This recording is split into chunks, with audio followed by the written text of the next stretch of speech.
बड़ी खुशी की बात है कि हम लोगों के जीवन में एक बार पुनः जन्म जन्मांतर के पुण्य कर्मों का उदय हुआ है, सौभाग्य का सूर्योदय हुआ है। भगवान की करुणा बरसी है, अहित की कृपा हुई है, जो सब कथा सत्संग में यहाँ पर पधारे हैं, मौजूद हैं, कथा श्रवण का आनंद लेने के लिए यहाँ पर बैठे हुए।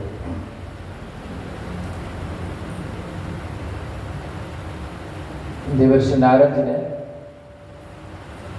एक बड़ी सुंदर बात कही है। जब वो बद्रिकाश्रम में सनकादिक ऋषियों से मिलते हैं और अपनी एक जिज्ञासा रखते हैं और उन ऋषियों से उनकी जिज्ञासा का समाधान प्राप्त होता है, तो देवर्षि नारद जी के मुखारविंद से अनायास एक श्लोक निकलता है। भाग्योदयेन बहुजन्म समर्जितेन सत्संगमं च लभते पुरुषो यथा वै अज्ञान हेतुकृत मोह मदांधकार नाशम विहाय ददो दैते विवेकम्। श्रीमद् भागवत महापुराण में महात्म प्रसंग में आप लोग इस श्लोक का दर्शन कर सकते हैं। क्या करें देवर्षि नारद जी? भाग्योदयेन बहुजन्म समर्जितेन सत्संगमं च लभते पुरुषो यदा वै अज्ञान हेतुकृत मोह मदांधकार नाशम विहाय ददो दैते विवेकम्। कि हमारे बहुत से जन्मों के भाग्योदयन बहुजन्म समर्जित, यानी हमारे अनेकानेक जन्मों के भाग्योदय यानी पुण्य कर्म का उदय हुआ, भाग्य उदय हुआ कि प्रभु आपके सत्संग की प्राप्ति हुई और इस सत्संग के कारण अज्ञान हेतु कृत मोह मदांधकार, अज्ञान का हेतु जो मद है और मोह। मद कौन सा? मद ये कि हम ही सब कुछ है। मद ये कि हम बहुत कुछ है। मद ये कि हम बहुत बड़े ज्ञानी हैं। मद ये कि हम सब कुछ कर सकते हैं, हर समस्या का समाधान कर सकते हैं। और जब वृंदावन में भक्ति देवी परेशान थी तो अपने पुत्रों के स्वास्थ्य लाभ के लिए उनसे प्रार्थना की। देवर्षि ने काफ़ी प्रयास किए लेकिन इनके प्रयास का कोई फल नहीं हुआ। देवर्षि नारद जी को उससे पहले ये भाव रहता था कि संसार की कोई ऐसी समस्या नहीं है, कोई ऐसी विपत्ति नहीं है जिनके समाधान का सूत्र हमारे पास नहीं है। और भक्ति देवी जब ये कहती है कि हमारे ये दोनों पुत्र असमय में वृद्ध हो गए ज्ञान और वैराग्य, और ये केवल वृद्ध ही नहीं हुए, मूर्छित पड़े हुए हैं, बेहोश हैं, कोमा में हैं। अब इनकी कोमा का कोई इलाज करिए। आप तो चलते फिरते आईसीयू है, आप कर सकते हैं। तो देवर्षि को लगा कि मैं जरूर कर सकता हूँ और उन्होंने पहले वेद के की ऋचाओं का उनके कानों में गायन किया, फिर वेदांत के सूत्रों का पाठ किया, उपनिषद के मंत्र बोले, कुछ नहीं हुआ। फिर ब्रह्मसूत्र उनके कानों में दोहराए, कुछ नहीं हुआ। गीता का पाठ हुआ, कुछ नहीं हुआ। अब उनको लगा कि ये तो लगता है असाध्य कोई मूर्छा है, असाध्य परिस्थिति है। और जब वो बड़े मायूस थे तो आकाशवाणी होती है। आकाशवाणी होती है कि इनकी मूर्छा तब दूर होगी जब आप इनके स्वास्थ्य के निमित्त सत्कर्म करोगे। अब देवर्षि के मानस में ये जो सत्कर्म है, इसका भाव कुछ स्पष्ट नहीं हो रहा था कि कौन सा सत्कर्म, क्या ये जो हमने वेद की ऋचाएं गाई, ये क्या सत्कर्म नहीं है? हमने वेदांत के सूत्र इनके कानों में दोहराए, ये क्या सत्कर्म नहीं है? हमने ब्रह्मसूत्र के श्लोक इनके समक्ष गाए, ये क्या सत्कर्म नहीं है? हमने गीता का पाठ किया इनके कानों में, इनके समीप, क्या ये सत्कर्म नहीं है? तो फिर आखिर सत्कर्म है क्या? वो परेशान हो गए। और इसी क्रम में वो अनेकानेक तीर्थ की यात्रा की, कई सारे ऋषियों से उन्होंने परामर्श किया, किसी के पास कोई समाधान नहीं। और जब बात फैल गई कि देवर्षि नारद जी एक मामला में फंस गए हैं और वो जहाँ तहाँ भटक रहे हैं, ऋषियों को पकड़ रहे हैं और अपने प्रश्न का समाधान खोज रहे हैं, तो कई सारे ऋषि तो जब आते थे देवर्षि आश्रम में तो अपने शिष्यों को बोल देते थे कि बोलना कि वो अभी नहीं है, या बोल देना कि वो अभी बीमार है, या वो बोल देना कि अभी ध्यान समाधि में बैठे हुए, आपसे कोई बात। यानी लोग डरते थे कि जिस चीज का समाधान देवर्षि नारद जी के पास नहीं है, उसका समाधान हम लोग क्या कर पाएंगे। जो ध्रुव जी को, प्रहलाद जी को मार्गदर्शन देते हैं, माता पार्वती जी को मार्गदर्शन देते हैं, रत्नाकर को मार्गदर्शन देते हैं, वेद व्यास जी को मार्गदर्शन देते हैं। वेद व्यास जी को श्रीमद् भागवत महापुराण की मूल शिक्षा, जो मौलिक शिक्षा है, वो देवर्षि नारद जी से प्राप्त हुई है। चतुश्लोकी भागवत का ज्ञान उन्होंने दिया था सरस्वती नदी के तट पे, जब भगवान वेद व्यास जी बड़े मायूस थे। तो अब उनको लगा सब लोग भाग रहे हैं, कोई उनसे बात तक नहीं करने को तैयार है, कोई उनसे मिलना तक स्वीकार नहीं कर रहा है। इसी क्रम में वो जब बद्रिकाश्रम पहुंचते हैं तो सनकादिक ऋषियों से उनकी भेंट होती है। सनत, सनंदन, सनातन और सनत कुमार, ये चारों कुमार, और ये चारों कुमार सत्संग प्रेमी है, कथा प्रेमी, चारों के चारों कथा प्रेमी, चारों नित्य प्रति सत्संग में लीन रहते हैं। और सत्संग में लीन, सत्संग प्रेमी होने के कारण ज्ञान पच जाता, ज्ञान उनके भीतर जो भी है वो पचा हुआ है, डाइजेस्टेड नॉलेज है। ज्ञान होना सामान्य बात है, लेकिन ज्ञान पच जाना असामान्य घटना है। ज्ञान सत्संग से बचता है। तो सनकादिक ऋषियों ने कहा कि क्या करना है, क्या आकाशवाणी हुई तो सत्कर्म करना। तो उन्होंने कहा इतनी छोटी सी बात के लिए आप इतने परेशान हैं, तो सत्कर्म का मतलब क्या है? सत्कर्म का मतलब है ज्ञान यज्ञ। ज्ञान यज्ञ का मतलब है कथा सत्संग, और इसका मतलब है भगवान के चरित्र का गायन। उन्होंने श्रीमद् भागवत महापुराण का जिक्र किया कि अगर आप उन दोनों की मूर्छा को समाप्त करने के लिए, ज्ञान वैराग्य की मूर्छा दूर हो और भक्ति देवी फिर से स्वस्थ हो जाए, पुष्ट हो जाए, अपने वास्तविक स्वरूप में उसकी प्रतिष्ठा पुनः हो सके, इसके लिए आपको उनके निमित्त श्रीमद् भागवत महापुराण की कथा करवानी चाहिए और सुननी चाहिए। तो उन्होंने कहा कि आप से बढ़कर और कौन हम कथा व्यास हमको मिलेंगे, आप हमको कथा सुनाइए, मैं संकल्प करता हूँ उसके निमित्त, और आप कथा या प्रारंभ हो, आप कथा कहिए। अब देखिए, देवर्षि नारद जी को श्रीमद् भागवत महापुराण का ज्ञान किनसे प्राप्त हुआ था? ब्रह्मा जी से। भगवान श्री हरि नारायण ने श्रीमद् भागवत महापुराण का ज्ञान सर्वप्रथम ब्रह्मा जी को दिया, और ब्रह्मा जी ने किनको किनको दिया? देवर्षि नारद को दिया और संकादिक ऋषि को दिया। अब कल्पना कीजिए कि संकादिक ऋषि को भी दिया, देवर्षि नारद जी को भी दिया, लेकिन श्रीमद् भागवत महापुराण का इतना महत्व है, ये संकादिक ऋषि को मालूम है, उनके भाव में है, उनके मानस में है, लेकिन देवर्षि नारद जी के मानस में नहीं है। ऐसा इसलिए क्योंकि संकादिक ऋषि अहर्निश सत्संग में डूबे रहते, और ये पूरा चूंकि इनका फील्ड वर्क है देवर्षि नारद जी का, तो इनको उतना मौका नहीं मिलता है, इनको लोक कल्याण से ही फुर्सत नहीं है। जहाँ कहीं कोई समस्या, अब इनकी संगति कृष्ण से भी है और कंस से भी है, राम से भी है, रावण से भी है, हिरण्यकश्यप से भी है और देवराज इंद्र से भी है। तो ये मल्टीपर्पस योगी है, क्योंकि इनकी संगति चेंज होती रहती है, तो इनको कंटिन्यूअसली जो सत्संग का लाभ प्राप्त होना चाहिए वो प्राप्त नहीं होता है। लेकिन संकादिक ऋषि बड़े आनंद में रहते हैं, सत्संग की गंगा हमेशा प्रवाहित होती रहती है उन चारों भाइयों के मानस में, और करना कुछ नहीं है।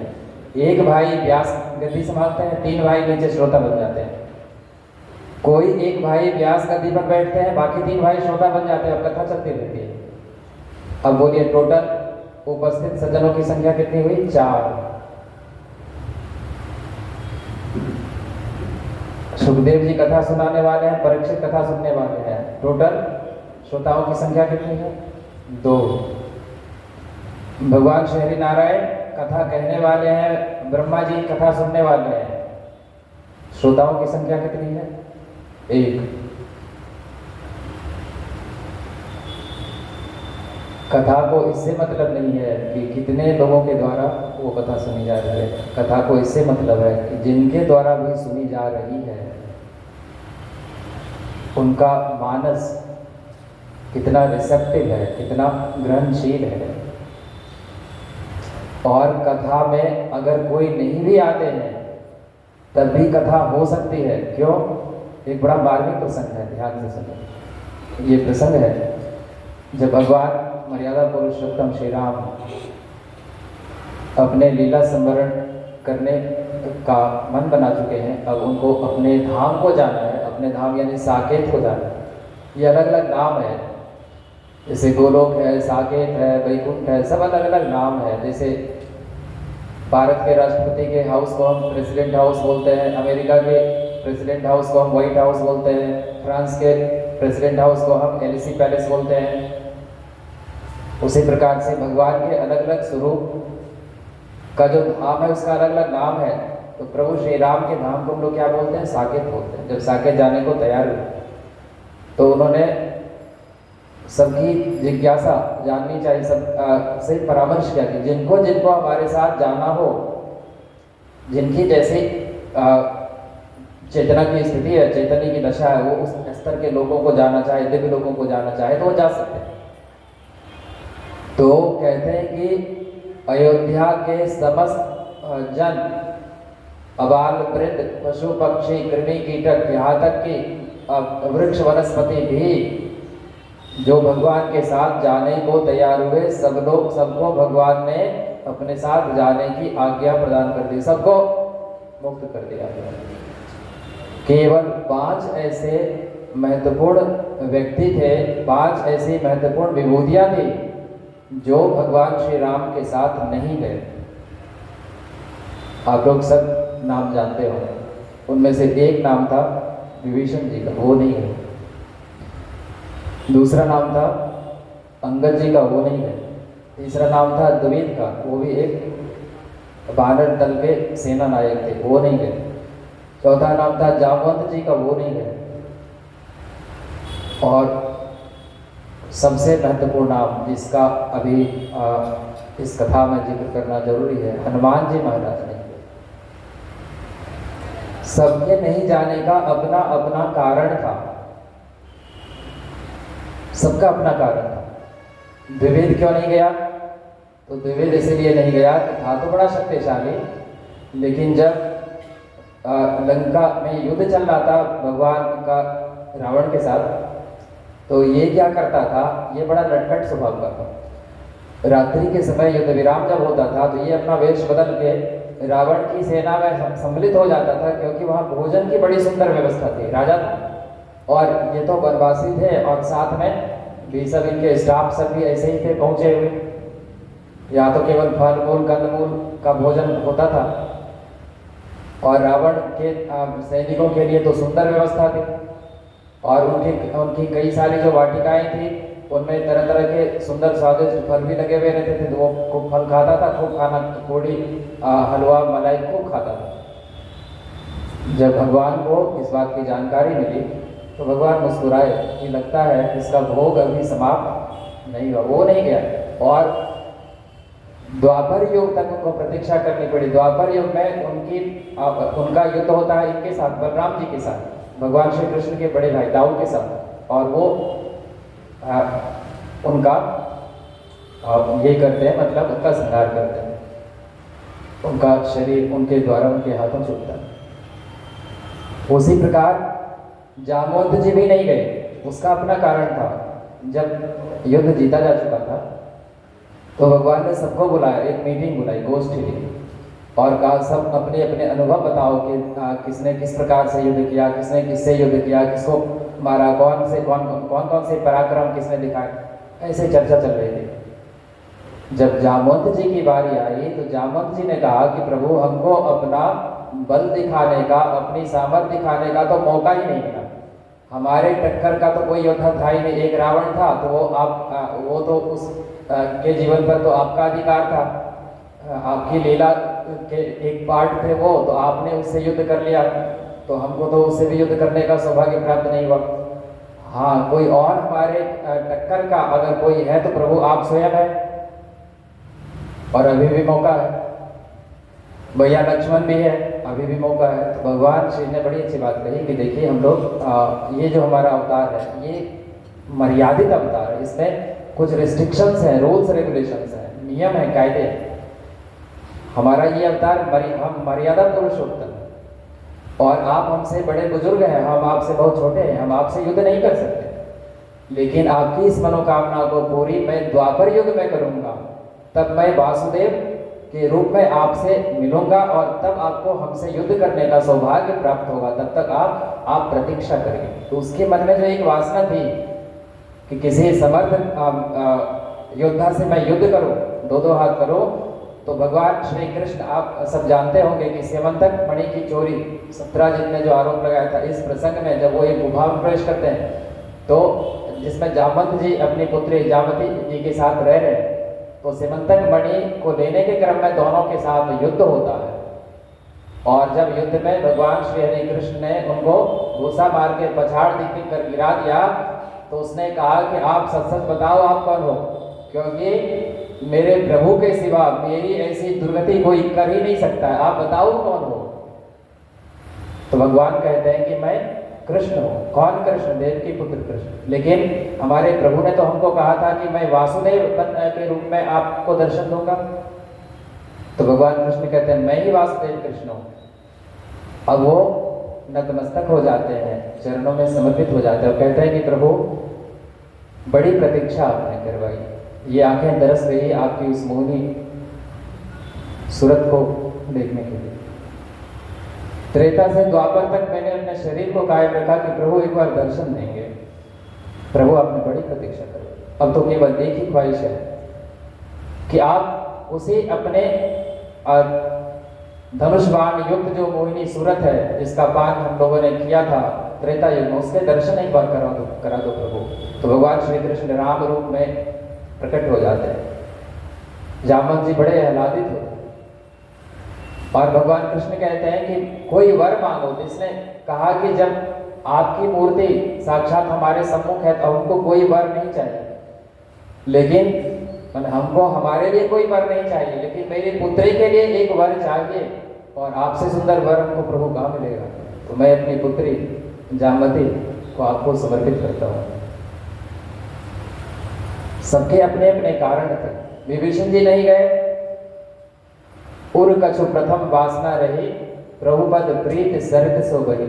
यानी जब हालचाल पूछते हैं विभीषण जी से प्रभु श्री राम, तो कहते हैं कि पहले कुछ वासना थी। वो विभीषण जी के मन में ये प्रश्न था कि सुग्रीव जी ने दोस्ती की भगवान से, तो उनके बड़े भाई बाली को निर्माण का आशीर्वाद देकर प्रभु श्री राम ने उनको किष्किंधा का राजा बना दिया। तो यहाँ भी प्रभु आए हैं, तो ज्यादा चांस है कि हमारे जिस भ्राता दशानन रावण का संहार करके वो हमको लंका का निष्कंटक राज्य सौंप देंगे। ये भावना उनके मन में थी, कहीं ना कहीं प्रभु समझ गए। हालांकि वो सफाई देते हैं कि आपके चरण कमल के प्रेम की सरिता में हमारी वो वासना धुल गई प्रभु, अब तो केवल अपनी हित की भक्ति का वरदान दीजिए। लेकिन भगवान हम बोलते हैं कि हमारे दर्शन व्यर्थ नहीं होते। जिस भी भावना से कोई आता, आप पहले जिस भावना से आए थे, पहले तो हम आपकी उस ख्वाहिश को पूरी करेंगे। और उन्होंने लंका का निष्कंटक राज्य उनको समर्पित किया, लंकेश कहकर संबोधित किया, हम लोग सब जानते हैं।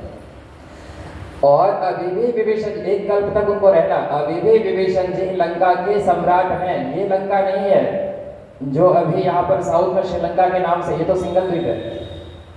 श्रीलंका की दूरी इतनी, अभी श्रीलंका की दूरी कितनी है?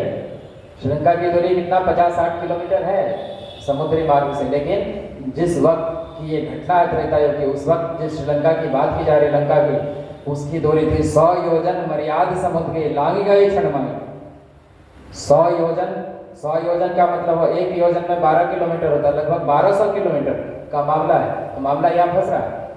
तो दिव्य दृष्टाओं ने देखा कि अभी भी इंडिया के साउदर्न पॉइंट, इंदिरा पॉइंट से लगभग 1000 किलोमीटर दूर साउथ में समुद्र के नीचे एक दिव्य नगरी लंका अभी भी है, जिसके सम्राट अभी भी विभीषण जी हैं। महापुरुषों ने देखा है। अब मूल विषय पर आते हैं। जब हनुमान जी को बुलाया प्रभु श्री राम ने एकांत में और कहा कि क्या इरादा है, चलोगे? तो उसने कहा कि मैं चलूंगा, लेकिन मेरा एक प्रश्न है प्रभु। क्या प्रश्न है? तो मेरा प्रश्न है कि साकेत धाम में, यानी आपके लोक में, आपकी कथा का टाइमिंग क्या है? कितने शिफ्ट में कथा होती है आपकी, और किस किस टाइम में कथा होती है, ये बता दीजिए। तो भगवान मुस्कुराए कि वहाँ पर हमारी कोई कथा नहीं होती है, वहाँ तो हम स्वयं विराजमान होते हैं।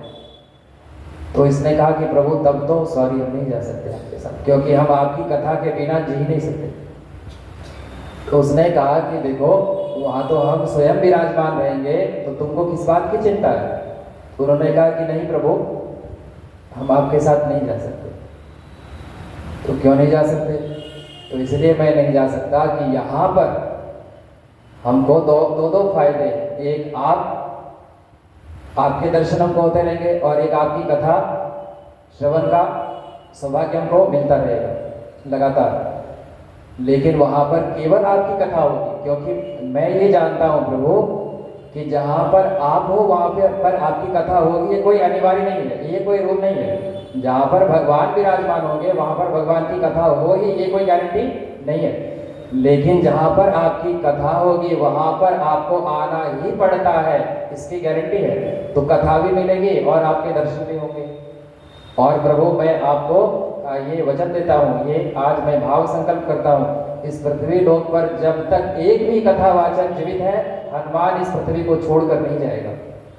इस पृथ्वी पर जब तक एक भी कथावाचक जीवित है, मैं इस पृथ्वी को छोड़कर नहीं जाऊंगा। और जहाँ कहीं भी कथा होगी वहाँ पर मैं सबसे पहले पहुँचूंगा और सबसे बाद में जाऊंगा। ये हनुमान जी महाराज की प्रतिज्ञा है।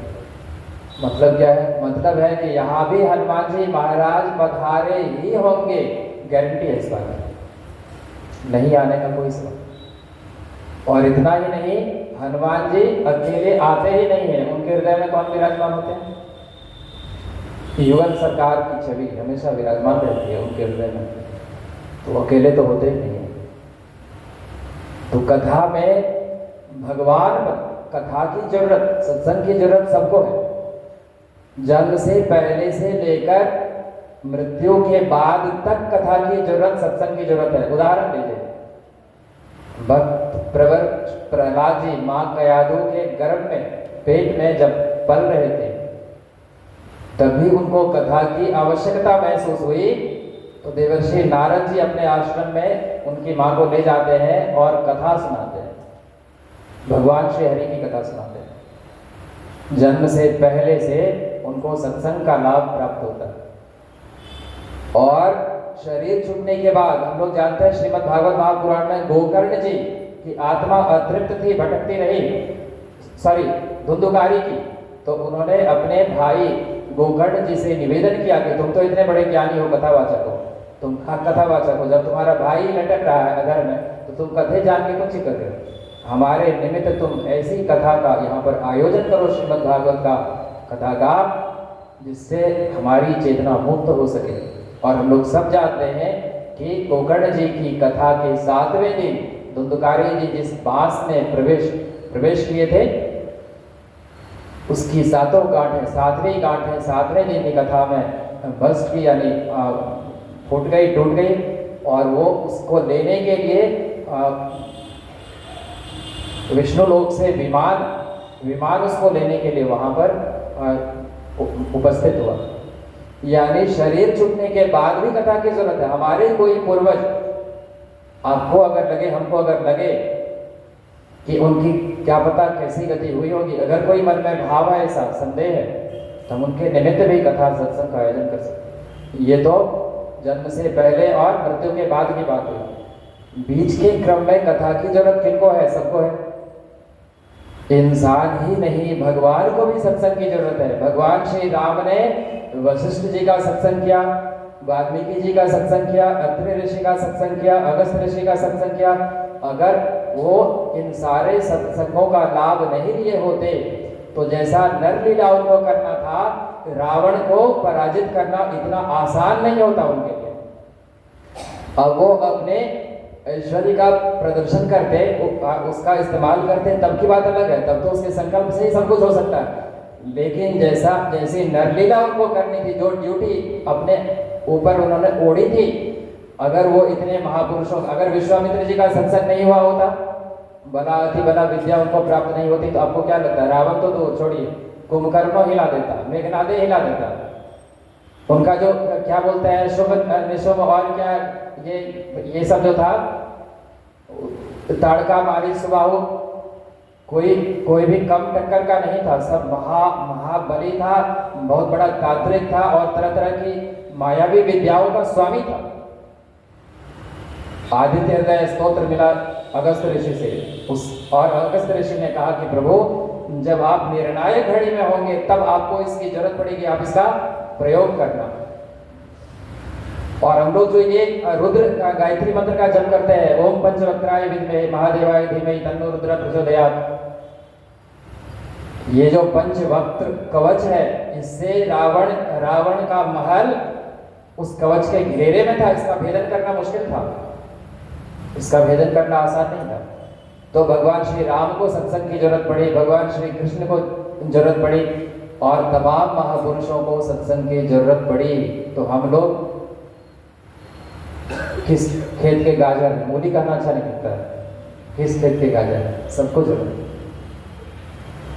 और जब सनकादिक ऋषियों को देवर्षि ने कहा कि अब देर किस बात का, कथा सुनाइए, तो उन्होंने कहा कि नहीं, बद्रिकाश्रम में मैं नहीं सुनाऊंगा, हरिद्वार चलना होगा। यानी कथा को ज्ञान के उत्तुंग शिखर से प्रसारित नहीं किया जा सकता, व्यवहार के धरातल पर कथा होनी चाहिए, यानी उसमें व्यवहारिक ज्ञान की भी चर्चा होनी चाहिए, केवल उच्च कोटि के ज्ञान की चर्चा नहीं होनी चाहिए। ऐसी बातों का भी जिक्र और समावेश उसमें होना चाहिए जिससे जन सामान्य लाभान्वित हो, जिनसे हमारा मकसद सॉल्व हो।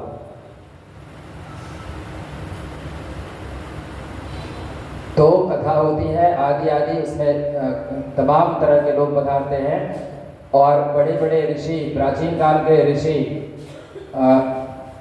गौतम ऋषि, अत्रि ऋषि, भृगु ऋषि, वशिष्ठ, पराशर, व्यास जी, सब लोग पधारते हैं। देवी देवता, यक्ष गंधर्व लोग पधारते हैं, सब लोग पधारते हैं।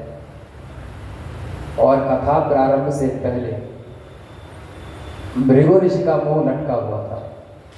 भृगु ऋषि वही है जिन्होंने भगवान विष्णु की छाती पर लात मारी थी, ये परीक्षा लेने के लिए कि प्रभु में किस गुण की प्रधानता है, सत की या रज की या तम की। यानी जब वो अपनी माया आविष्ट शरीर का स्वयं निर्माण करते हैं, लीला प्रदर्शन करने के लिए, तब इस गुण की विशेषता रहती। तो पता चला कि सतोगुण की विशेषता रहती आदि के ऊपर। भृगु ऋषि का मुंह लटका हुआ था, तो संगादिक ऋषियों ने कहा, जो व्यास गद्दी संभाल रहे थे, कि महर्षि आपका मुंह क्यों लटका हुआ है, चेहरा क्यों उदास है? तो उन्होंने कहा कि सब लोग तो आ गए, लेकिन कुछ लोग ज्ञान के गौरव में चूर होकर कथा में नहीं पधारे हैं, इस बात से हम बड़े दुखी हैं। क्या बोले वो?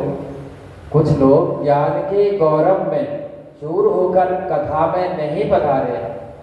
तो संगादिक ऋषियों ने कहा कि तो इसका उपाय क्या है? तो हमको जाना होगा, आप थोड़ी देर के लिए कथा को रोकिए, मैं जाता हूँ और उनको समझा बुझा कर लाता हूँ। तो जो लोग नहीं आए थे, जो महापुरुष नहीं बना रहे थे, तो भृगु ऋषि वहां जाते हैं और सबको हाथ पैर जोड़ के, पैर दबा के, मथा सहला के, थोड़ा सा स्प्राइट, कोका कोला पिला के, किसी भी तरीके से, जो जिस तरीके से, जो जिस भाषा को समझते थे, सबको हाथ पैर जोड़ के लाते हैं। कथा का ये मतलब नहीं कि हम जानते हैं तो हमको कथा नहीं सुननी चाहिए। एक बात बताइए, श्री राम कथा की रचना किसने की? रचि महेश निज मानस राखा, पाई सुसमौ शिवा सन भाखा। महेश जी ने की, भगवान शिव ने की। और वो कथा सुनने के लिए कागभूषुंडी जी के पास जाते हैं। कागभूषुंडी जी एक तो कौवा, एक तो पक्षी, उसमें भी कौवा, उसके पास जाते हैं। और वो कथा सुनने के लिए कुंभज ऋषि यानी अगस्त्य ऋषि के पास जाते हैं। और उसी क्रम में ये जो सती का त्याग जो हुआ था, उसी क्रम में कुंभज ऋषि के आश्रम में कथा श्रवण करके लौट रहे थे। भगवान श्री राम जगत जननी माँ जानकी की खोज में भटक रहे थे, तो माता सती को ये संदेह हो जाता है। इसी क्रम में वो उनकी परीक्षा लेने पर उतर, हम लोग सब इस घटना को जानते हैं। तो कुंभज ऋषि के आश्रम में वो कथा सुनने के लिए जाते हैं। और कुंभज ऋषि किसके शिष्य हैं? भगवान शिव के। भगवान राम कथा कुंभज ऋषि को किसने सिखाया? भगवान शिव ने। यानी गुरु भी, अगर चेला भी व्यास गद्दी पर बैठा हुआ है, तो ये परंपरा रही है कि गुरु भी कथा श्रवण करने के लिए विराजमान होते हैं। क्योंकि कथा निकले किसी भी मुख से, वो उतनी ही मीठी होती है, उतनी ही पवित्र होती है। एक बार माता पार्वती ने भगवान शिव से पूछा कि जब आपको ये कथा मालूम ही है और आप ही ने कागभूषुंडी जी को सिखाया है ये कथा, तो कागभूषुंडी जी की कथा में आप क्यों जाते हैं पक्षी का रूप धारण करके? तो उन्होंने कहा कि देवी, कथा तो वही है, लेकिन कागभूषुंडी जी के भीतर जो भागवत प्रेम है, उस प्रेम रस में कथा को डुबा डुबा कर, उस चाशनी में डुबा डुबा कर कथा को फिर से वो ताजी और मीठी करके जो बोलते हैं, तो हमको बड़ा अच्छा लगता है। यानी जैसे जलेबी छानने के बाद चाशनी में डुबाया जाता है, तो भगवान भोलेनाथ जी कहते हैं कि कागभूषुंडी जी उसी कथा को अपने अंदर जो प्रेम रस है, जो मिठास है, उस मिठास में बार बार उसको डुबाते हैं और निकालते हैं। उसी का श्रवण करने के लिए मैं जाता हूँ। भगवान भोलेनाथ भी उनसे ज्यादा ज्ञान किनको है? समस्त विद्याओं के आचार्य हैं, आदि आचार्य, समस्त शास्त्र के, समस्त शस्त्र के, समस्त मंत्र के आदि आचार्य, समस्त गुरुओं के आदि गुरु हैं। और वो कथा में जा रहे हैं, वो रास में जा रहे हैं, वो सत्संग में जा रहे हैं। ये सत्संग की महिमा है। भाग्योदयेन बहुजन्म समर्जितेन सत्संगमं च लभते पुरुषो यथा वै, अज्ञान हेतु कृत मोह मदांधकार नाशम विहाई ददो दैते विवेक। यानी जब बहुत से जन्मों के, हमारे पूर्व के अनेकानेक जन्मों के भाग्य का उदय होता है, तो सत्संग की प्राप्ति होती है। और उस सत्संग में बैठने से हमारा मोह क्षीण होता है, हमारा मद क्षीण होता है, और हमारे अंदर विवेक की उत्पत्ति होती है, विवेक जागृत होता है। और विवेक पर टोटल खेला है। विवेक मतलब आप कैसा डिसीजन लेते हैं, आप जैसा डिसीजन लेते हैं उसी पर आपका पूरा लाइफ, पूरा फ्यूचर डिपेंड करता है। अगर आपने एक गलत डिसीजन ले लिया, आप हो सकता है पतन के गर्त में चले जाएं। और अगर आपने एक डिसीजन सही लिया, भीष्म पितामह ने एक गलत डिसीजन लिया कि हम प्रतिज्ञा को प्रश्रय देंगे और द्रौपदी की लाज बचाने के लिए अस्त्र शस्त्र नहीं उठाएंगे। एक डिसीजन गलत, दुष्परिणाम हम लोग सब जानते हैं। और जटायु ने एक सुंदर डिसीजन लिया, विवेक का परिचय दिया। रावण के पास चंद्रहास खट गए, और जटायु बूढ़ा है और पक्षी है, और वो भिड़ गया कि जब तक जटायु के शरीर में प्राण है, दुष्ट रावण तो हमारी पुत्री का हरण नहीं कर सकता। ये विवेक है, ये सत्संग से प्राप्त होता। और आज जो प्रज्ञा पुराण का संदेश है, उसका विषय भी बड़ा सारगर्भित है। आज का विषय है परिवार खंड यानी गृहस्थाश्रम। आइए इस कथा में प्रवेश करने से पूर्व हम लोग एक भजन का आनंद लेते हैं।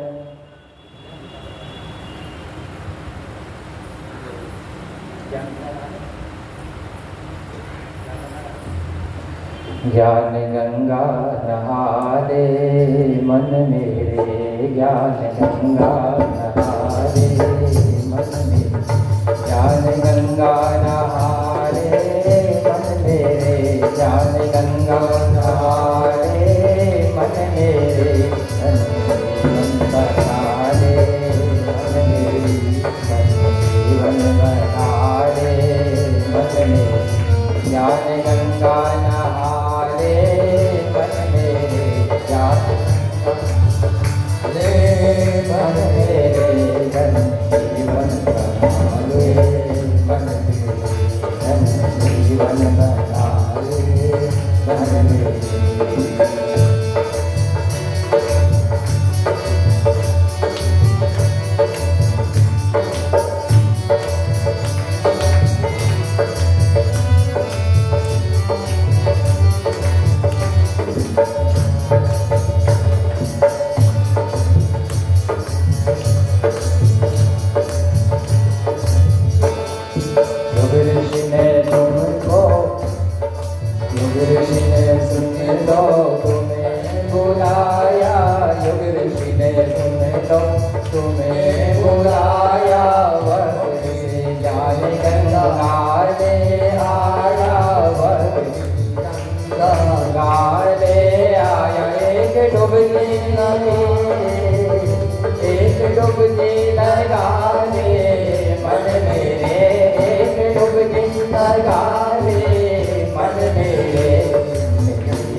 आनंद कंद भगवान की जय।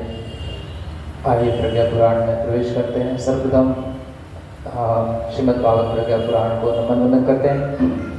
ओम प्रज्ञा पुराणं परमं पवित्रं व्यासेन मुनीनां सहजं विगसितं ज्ञानस्य वर्धं प्रतिपन्नं दिव्यं प्रज्ञापुराणं सुखदं मनोहरं प्रज्ञापुराणं सुखदं मनोहरम्। एकदा तु हरिद्वारे कुम्भपर्वणि पुण्यदे पर्वस्नानस्य संजातः समारोहत्रिधारणः देशान्तरागसङ्ख्यास्ते सद्गृहस्थाश्च सङ्गता अवसरे च शुभे सर्वे पुण्यलाभाप्तिकामया अस्मिन् पर्वणि नौम्यश्च महर्षि सव्यधाशुभं सद्रं तत्तृतीयस्थानां मार्गदर्शनहेतवे।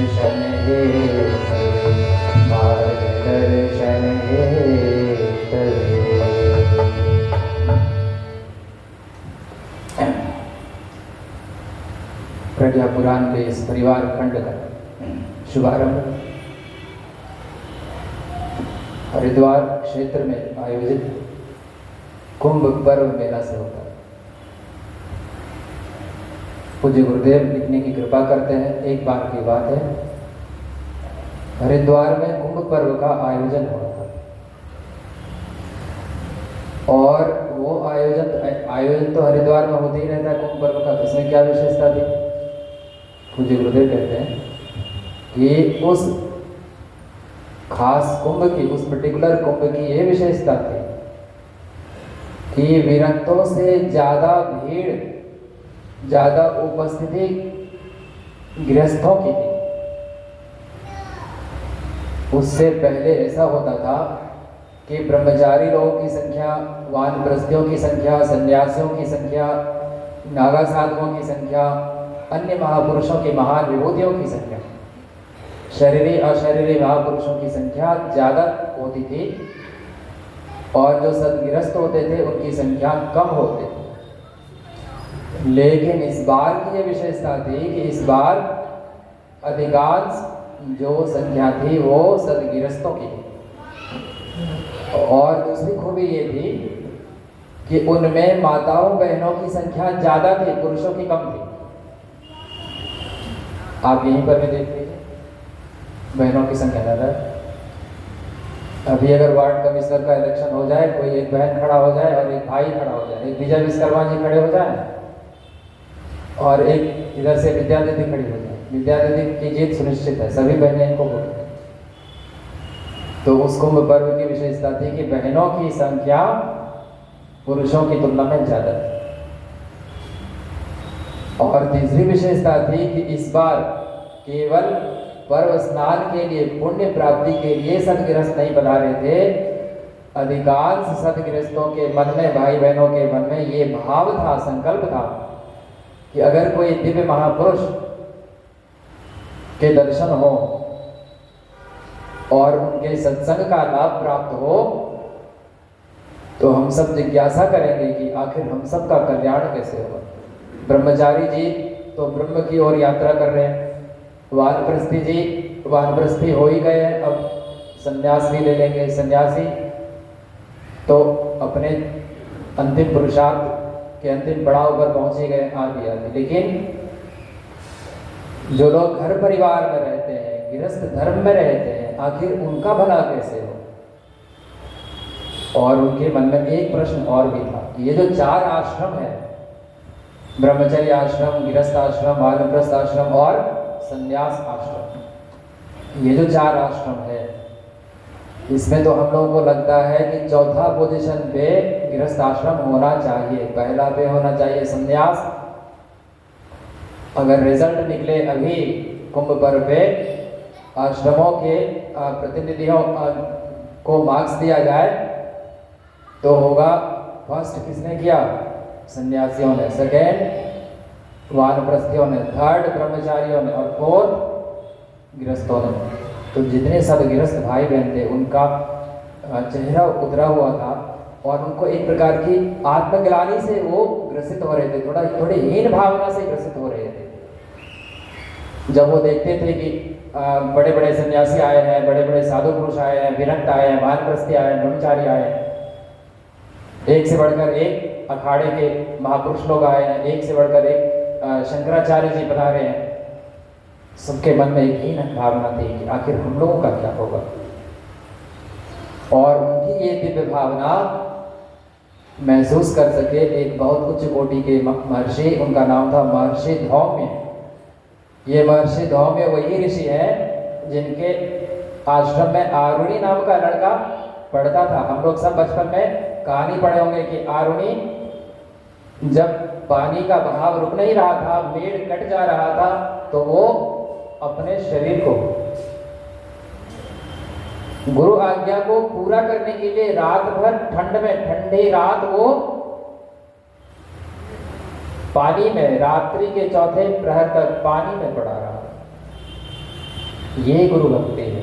आरुणि और विवेकानंद शिष्य की गरिमा समझाते, स्वयं गुरु अपने जीवन से शिष्य की महिमा समझाते। महर्षि धौम्य जिनके शिष्य आरुणि का पुत्र उद्दालक, उद्दालक का पुत्र श्वेतकेतु, सब एक से एक परंपरा, ऋषियों की परंपरा, ऐसे महापुरुष धौम्य, उन्होंने घोषणा करवा दी कि इस बार जो कथा होगी, इस बार का जो आयोजन होगा, सत्संग होगा, उसमें गृहस्थ धर्म के मानने वाले भाई बहनों को प्राथमिकता दी जाएगी और उनकी समस्त समस्याओं, उनके समस्त प्रश्नों का, जिज्ञासाओं का यहाँ पर समाधान किया जाएगा।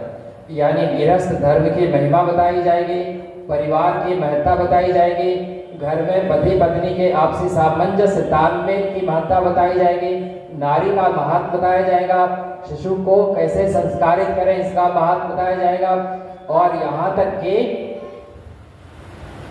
वृद्ध लोगों का जो महत्व है ये भी बताया जाएगा। और इतना ही नहीं, जो विश्व परिवार का कंसेप्ट है उस पर भी प्रकाश डाला जाएगा। ये घोषणा करवा दी गई।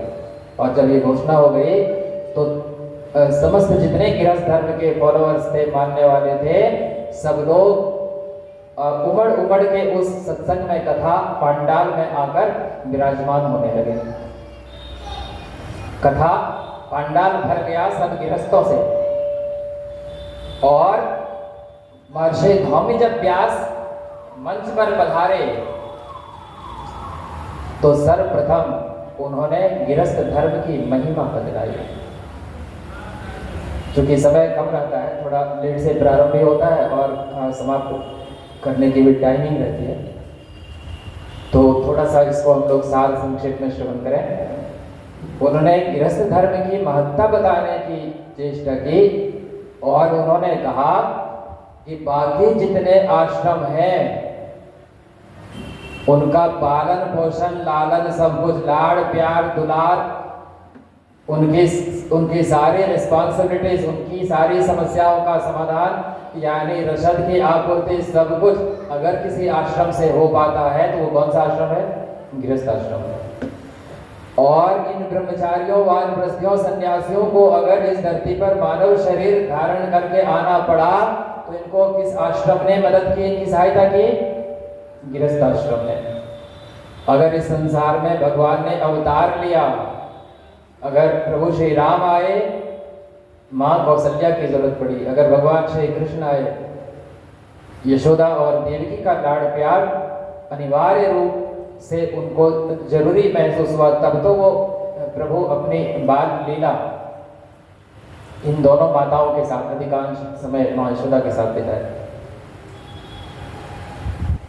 भगवान ने कहा है कि हमको हर जन्म में माँ की जरूरत पड़ती है, तो अगर भगवान को भी आना है तो उनको माँ की गोदी में का आश्रय लेना पड़ेगा।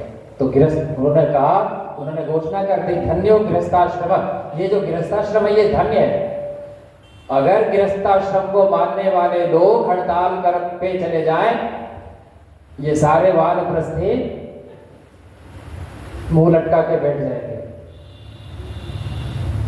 सब कुछ, सारी व्यवस्था चरमरा जाएगी। चारों आश्रमों की व्यवस्था, उसकी रीढ़ कमर की हड्डी हिल जाएगी, खिसक जाएगी। और उन्होंने एक बड़ी सुंदर कथा सुनाई। इस कथा से आइए इस परिवार खंड पूज्य गुरुदेव की जो दिव्य वाणी है, ये गुरुदेव कोई कलम से नहीं लिखते हैं, और गुरुदेव को लिखने के लिए इन आंखों की जरूरत नहीं होती, और गुरुदेव को लिखने के लिए उनके शरीर की भी जरूरत नहीं होती थी। ये एक अद्भुत अलौकिक उनकी लीला है। ये हम लोग चौथे दिन की कथा में पूज्य गुरुदेव के लीला प्रसंग में सुन पाए, नहीं तो विषयांतर हो जाएगा। बड़ी सुंदर मार्मिक कथा। ये कथा है उस समय की जब चक्रवर्ती सम्राट युधिष्ठिर अश्वमेध यज्ञ का आयोजन करने वाले, और अश्वमेध यज्ञ संपन्न करने के लिए एक जरूरी शर्त है कि समस्त राजाओं का उसके सम्मुख, उसके ध्वज के तले आने की सहमति हो, यानी उसकी अधीनता स्वीकार करे, तब वो अश्वमेध यज्ञ सफल होता है।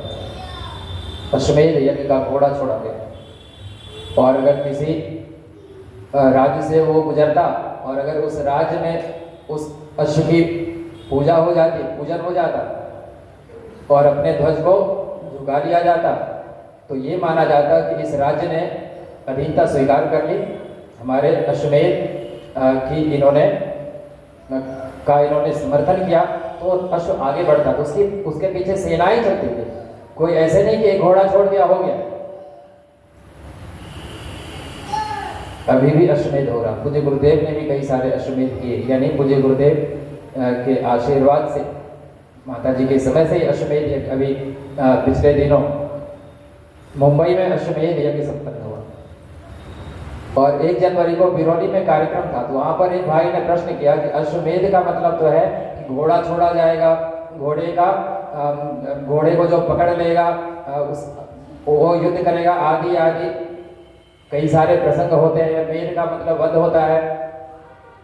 तो ये अश्वमेध जो आपके गायत्री परिवार के द्वारा संपन्न हो रहा, इस अश्वमेध की अभी क्या प्रासंगिकता है, इसका क्या रेलेवेंस है, क्या औचित्य है, और इसके पीछे का कंसेप्ट क्या है, इसके पीछे का भाव क्या है। अश्वमेध तो वो करते थे जिनको चक्रवर्ती सम्राट होना होता था। आप लोग अश्वमेध यज्ञ कर रहे हैं, कोई चक्रवर्ती सम्राट होने का की मंशा है क्या? तो पूज्य गुरुदेव ने उपनिषद की व्याख्या में बड़ी सुंदर बात कही।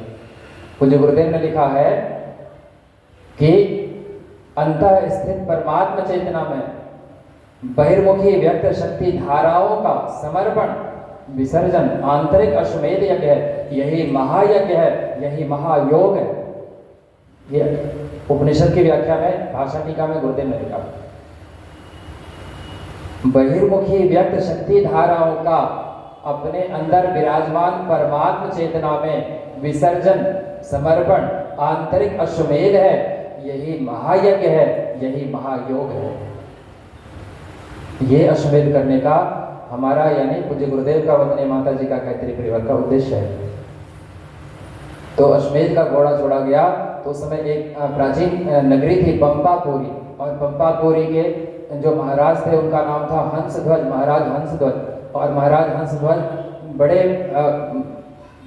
सत्संग प्रेमी थे, परम भागवत थे, और परम बड़े पराक्रमी योद्धा भी थे। और वो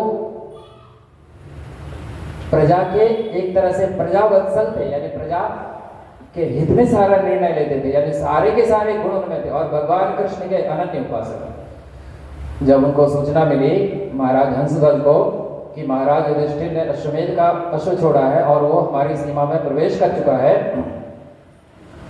तो सम्राट ने कहा कि हमारे भाग्य का उदय हुआ।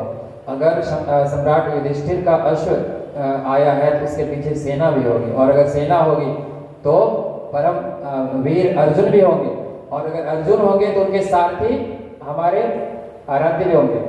तो मैं अश्व का पूजन करूंगा विधिवत, और प्रभु के दर्शन का लाभ प्राप्त करूंगा। मेरे जीवन की जो परम एक जो आकांक्षा थी, जो मनोकामना थी, जो आखिरी ख्वाहिश थी कि भगवान जब कृष्ण लीला कर रहे हैं, जब भगवान गोविंद लीला कर रहे हैं धराधाम पर, तो मैं उनका दर्शन प्राप्त कर सकूं। मैं अगर वहां जाऊंगा तो हो सकता है भगवान कृष्ण के दर्शन हमको प्राप्त हो, लेकिन क्या पता भगवान हमको स्वीकारेंगे कि नहीं। लेकिन भगवान जब हमारे राज्य में चलकर आएंगे हमको दर्शन देने के लिए, तो मेरे भीतर ये पक्का विश्वास हो जाएगा कि भगवान श्री हरि ने अपने चरणों में, भगवान गोविंद गोपाल ने अपने चरणों में हमको स्थान प्रदान कर दिया है। तो उन्होंने पूछा कि पता करो कि पार्थ के सारथी हमारे इष्ट आराध्य रथ पे हैं कि नहीं। तो उनके गुप्तचरों ने कहा कि नहीं, भगवान कृष्ण नहीं है। तो फौरन उस अश्व को पकड़ लो और युद्ध की घोषणा कर दो। अब सबको लगा कि जो इतना ज्ञानी है, इतना भगवान का बड़ा भक्त है और भगवान के परम भागवत भक्त है पांडव, और पांडव राज अश्वमेध यज्ञ कर रहे हैं, तो पांडवों के पक्ष में सदा भगवान श्री कृष्ण है। तो पांडवों के यज्ञ की पूर्णता के लिए भगवान श्री कृष्ण की सहमति है, उनका आशीर्वाद है, और ये भगवान कृष्ण के भक्त होने के बावजूद कहते हैं कि अश्व को पकड़ लो और युद्ध का शंखनाद फूंक दो।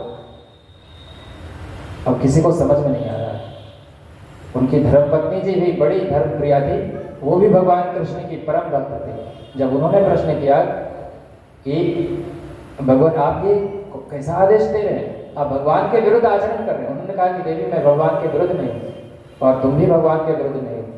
तुम्हारे मन में भी भगवान के दर्शन की चिर आकांक्षा है और मेरे मन में भी है। मैं अश्व को इसीलिए पकड़वा रहा हूँ, युद्ध का की घोषणा मैं इसलिए करवा रहा हूँ ताकि जब हमारा युद्ध होगा तो अर्जुन की सहायता के लिए हम लोग दोनों बाप बेटा, उनके पुत्र का नाम सुधन्वा था, जिनकी ये कथा है सुधन्वा की कथा, प्रज्ञा पुराण तीसरे खंड में है। जब हमारे और हमारे पुत्र का भीषण युद्ध होगा अर्जुन के साथ, और जब हम अर्जुन के पैर उखाड़ने में सफल हो जाएंगे, तो उनकी सहायता के लिए उनके सारथी भगवान श्री कृष्ण दौड़े चले आएंगे, और जैसे ही भगवान आएंगे तो उनके दर्शन प्राप्त करके हम अपने जीवन को कृतकृत्य महसूस करेंगे। और बाकी हमको न घोड़ा से मतलब है, न अश्वमेध यज्ञ से मतलब है, न युधिष्ठिर जी के किसी पराक्रम से, हमको बाकी किसी चीज से मतलब ही नहीं है। हमारा एक ही उद्देश्य है, भगवान श्री कृष्ण का दर्शन प्राप्त हो। कितना ऊंचा भाव है।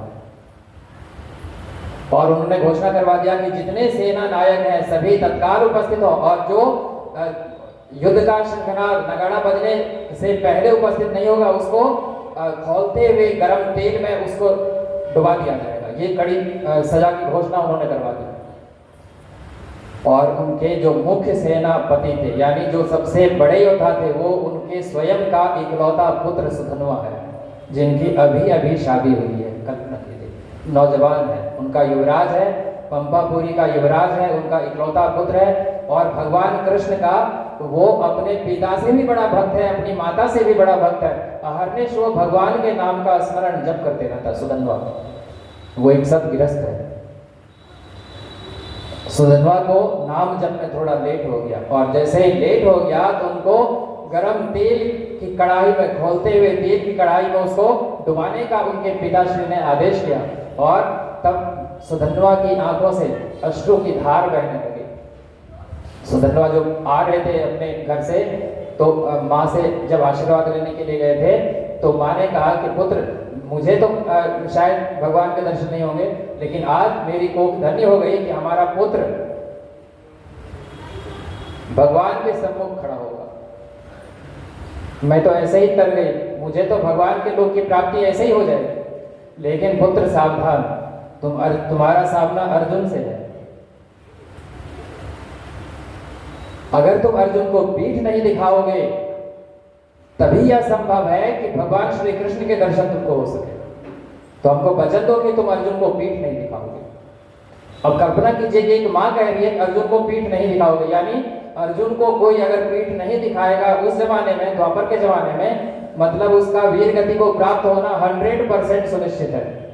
क्योंकि अर्जुन से जीतने का मतलब धर्म को पराजित करना, और धर्म के प्रतीक, धर्म की स्थापना के लिए भगवान स्वयं अवतार लीला कर रहे हैं। तो अर्जुन को पीठ नहीं दिखाना मतलब कि वीर गति को प्राप्त हो जाना, लेकिन उससे पहले भगवान के दर्शन जरूर कर लेना, तो भी तर जाएगा पुत्र और हमारी 21 पीढ़ी तर जाएगी, आगे पीछे सब चकाचक मालामाल हो जाएगा। ये माँ की सीख है। माँ चाहे तो अपने बच्चे को क्या नहीं कर सकती। माँ अद्भुत है। इंग्लैंड के महारानी क्वीन विक्टोरिया की लड़की का नाम एलिस था, एलिसी।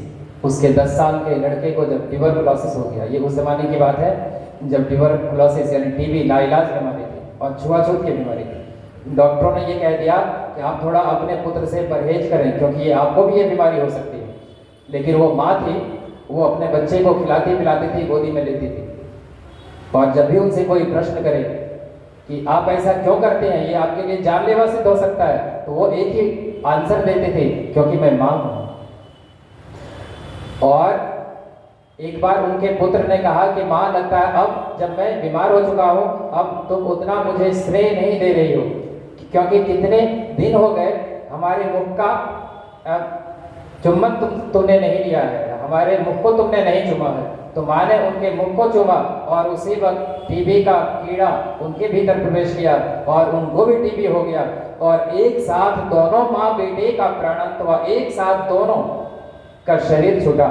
और उनकी समाधि पर आज भी जो शाही ये है, मतलब उनका कब्र है, उस पर आज भी इंग्लैंड हमारे परमादरणीय जयंत बाबू बराबर जाते हैं, जो शाही उनका ये है समाधि है, वहां पर एलिसी का, वहां पर आज भी वो लिखा हुआ यही बात, क्योंकि मैं मां हूं।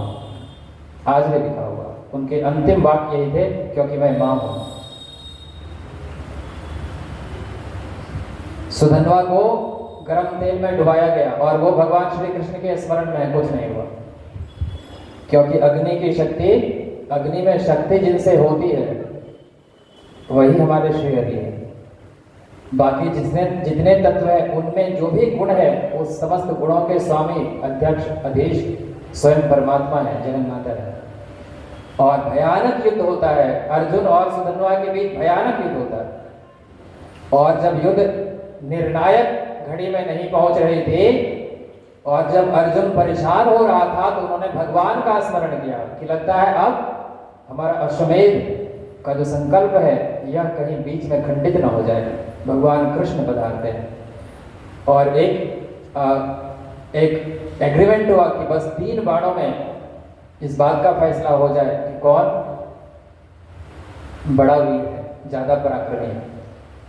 तो अगर 3 बाणों में किसी की विजय हो जाती है तो दूसरी टीम पराजय स्वीकार कर लेगी, और अगर 3 बाणों में फैसला नहीं होता है तो युद्ध बंद कर दिया जाएगा। दोनों बाण का संधान करते। इधर अर्जुन भगवान कृष्ण को लगा कि कहीं सुधन्वा, चूंकि सुधन्वा हमेशा भगवान कृष्ण के स्मरण डूबे हुए, इधर अर्जुन भी भक्त है और सुधन्वा भी भक्त है। अंतर बस इतना ही है कि अर्जुन का उद्देश्य है धर्म की स्थापना में सहयोग करना, और सुधन्वा का उद्देश्य है केवल भगवान के दर्शन हो जाए, उनके चरणों में मेरी चेतना, उनके महत चेतना में हमारी चेतना विलीन हो जाए, बस, और कुछ नहीं। उनको कोई विजय की कामना नहीं थी। सुधन्वा के मन में कोई विजय की कामना, अर्जुन को पराजित करने की कोई कामना नहीं थी। उनके मन में केवल ये था कि इनको इतना परेशान कर दें कि इनकी मदद के लिए स्वयं भगवान कृष्ण को आना पड़े, बस भगवान कृष्ण के दर्शन हो जाए, बात खत्म। भगत सिंह जी ने असेंबली में जब बम गिराया था तो उनका क्या उद्देश्य था? केवल बहरों को सुनाना, केवल ये सुनाना कि क्रांतिकारी वीर अभी जिंदा है, भारत मां के लाडले के शरीर में अभी भी गर्म रक्त बहेगा, केवल उस अंग्रेज को सुनाना। तो सुधन्वा की ये मनसा थी, भगवान कृष्ण समझे। पहला बाण का जब संधान हुआ तो भगवान ने संकल्प लिया कि गोवर्धन पर्वत उठाने और इंद्र के कोप से ब्रजवासियों की रक्षा करने में हमको जो पुण्य प्राप्त हुआ, जबकि भगवान पाप पुण्य से परे हैं, वो अकर्ता है, केवल साक्षी है, दृष्टा है, तो उनको ना पाप होगा ना पुण्य होगा। ये तो उनकी लीला का एक पार्ट है कि अगर कोई पुण्य हुआ होगा तो मैं उस पुण्य को अर्जुन के इस आग्नेयास्त्र के साथ युक्त करता हूं। और अर्जुन के द्वारा छोड़ा गया आग्नेयास्त्र और भी प्रचंड हो गया। आप कल्पना कीजिए, एक तो अर्जुन और गांडीव से निकला धनुष, ये वही गांडीव है जिसका निर्माण महर्षि दधीची की हड्डी से हुआ। महर्षि दधीची की हड्डी से, कहीं कहीं तो पुराणों में कथा है कि 3 धनुष बने थे, कहीं है कि 1 धनुष बना था। एक वज्र बना था जो इंद्र के पास है, वज्र, उसमें आप देखेंगे कि वो छाती का हड्डी ऐसे, इंद्र के हाथ में आप वज्र देखेंगे तो आपको लगेगा कि वो हड्डी ऐसे पसली की हड्डी है और उसी से प्रहार करते, वो दधीची की हड्डी है। यानी दधीची की पसली की हड्डी इंद्र के हाथ का वज्र है, और दधीची के रीढ़ की हड्डी जिसमें समस्त शक्तियां विराजमान थी, उससे गांडीव धनुष बना, और वो अर्जुन के हाथ में है। आप कल्पना कीजिए, वो अर्जुन के हाथ में, और अर्जुन के हाथ में एक से बढ़कर एक दिव्यास्त्र है, और उस बाण के साथ भगवान श्री कृष्ण का आशीर्वाद लग गया, एक पुण्य लग गया। अब जब सुधन्वा को लगा कि ये तो भयानक बात हो गई, भगवान ने तो लीला कर दी, अब उनको क्या करना चाहिए, उन्होंने एक संकल्प लिया कि अगर मैं पूरी निष्ठा के साथ एक पत्नी व्रत धर्म का मैंने पालन किया है, तो उस पुण्य को मैं अपने इस बाण के साथ, मैं अपने द्वारा इस प्रक्षेपित बाण के साथ, प्रक्षेपास्त्र के साथ मैं संयुक्त करता हूँ। अब कल्पना कीजिए, एक तरफ गांडीव है और पार्थ है, पार्थ सारथी का आशीर्वाद है, और एक तरफ सुधन्वा है, और सुधन्वा का एक पत्नी व्रत, जो एक सतगृहस्थ का एक सर्वाधिक शक्तिशाली व्रत है, वो लगा हुआ है, और दोनों बाण आकाश में प्रचंड वेग से एक दूसरे से टकराता है। पूरे देवलोक में हाहाकार मच रहा है कि अर्जुन का बाण कहीं सुधन्वा काट न दे, और हुआ यही, सुधन्वा के बाण ने अर्जुन के बाण को तहस नहस कर दिया। अब जब दूसरे बाण का संधान हुआ, तो दूसरे बाण का संधान हुआ तो भगवान ने फिर से संकल्प लिया। भगवान ने संकल्प लिया कि ग्राह से गज की रक्षा करने में और द्रौपदी की लाज बचाने में अगर हमारे खाते में कुछ पुण्य हुआ हो, तो मैं अर्जुन के बाण के साथ युद्ध करता हूं। और सुधन्वा ने संकल्प लिया कि अगर मैंने नीति पूर्वक उपार्जन किया है और अपने चरित्र के किसी कोने में दोष को फटकने नहीं दिया है, अगर हमारा चरित्र निष्कलुष है और हमारी कमाई नीति युक्त है, तो वो पुण्य हमारे बाण के साथ युक्त हो जाए। और इस बार भी सुधन्वा के बाण ने अर्जुन के बाण को काट दिया।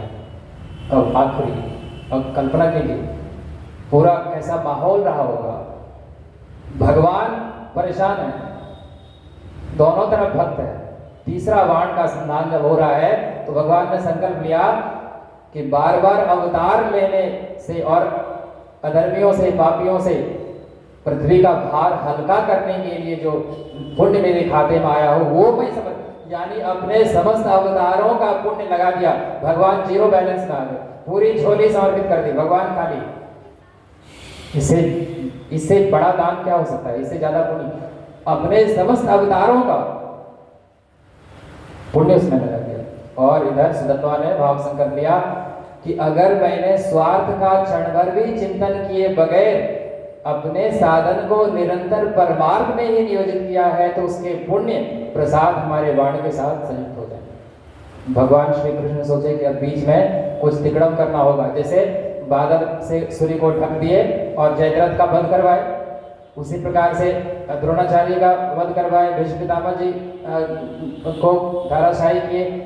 तो भगवान दुर्योधन के शरीर पर मां गांधारी जी की ज्योति पड़ने से पहले वो भीम के लिए रास्ता बना लिए। तो भगवान ने सोचा कि भक्त है, लेकिन अभी तो हमको अपनी लीला पूरी करनी है, धर्म की स्थापना पूरी तरह से करनी है। उन्होंने पीछे में काल को, पीछे में ब्रह्मदेव का आह्वान किया, बीच में अपने आप को विराजमान किया, आगे काल को स्थापित कर दिया। और सुधन्वा ने ये संकल्प लिया था उसके साथ कि अगर इस अर्जुन के इस बाण को अगर मैंने 3 टुकड़ा में नहीं काट दिया, तो मैं अपने पूर्वजों को अपना मुख नहीं दिखाऊंगा। तो भगवान ने सोचा कि सुधन्वा की लाज भी रखनी है और सुधन्वा की मनोकामना भी पूरी होनी है, लेकिन धर्म की स्थापना भी है। तो सुधन्वा के बाण ने अर्जुन के उस आखिरी बाण के 3 टुकड़े कर दिए। 2 टुकड़ा तो गिर गया भूमि पर, लेकिन तीसरा टुकड़ा जिस पर स्वयं काल विराजमान था वो जाता है और सुधन्वा को वहां पर सदगति की प्राप्ति हो जाती है। हालांकि प्रज्ञा पुराण में इतनी विस्तार से चर्चा नहीं है, लेकिन भाव यही है कि सुधन्वा हार कर भी जीत जाता है और अर्जुन जीत कर भी हारता है। यानी एक गिरस्थ धर्म, एक सदगिरस्थ की यहाँ पर जीत होती है। और जब देवलोक में इसकी चर्चा पहुंचती है तो देवलोक से पुष्प की वृष्टि होती है, आशीर्वाद की वृष्टि होती है और धन्यो गृहस्थाश्रम से पूरा आकाश गूंजने लगता है। उसी गृहस्थाश्रम के हम लोग सदस्य हैं, तो हम लोग कोई सामान्य नहीं है। अगर गृहस्थ धर्म को अपनाने वाले, मानने वाले अगर अपने जीवन को परिमार्जित कर सके, अपने जीवन को शुद्ध करने का थोड़ा सा पुरुषार्थ कर सके, तो बाकी सभी आश्रम के महापुरुष इसकी तुलना में होने पड़ जाते हैं। ऐसा शास्त्र पुराण में वर्णित है, महापुरुषों ने ऐसा जिक्र किया है। आइए एक छोटा सा भजन सुनते हैं, पश्चात कथा को आगे बढ़ाएं।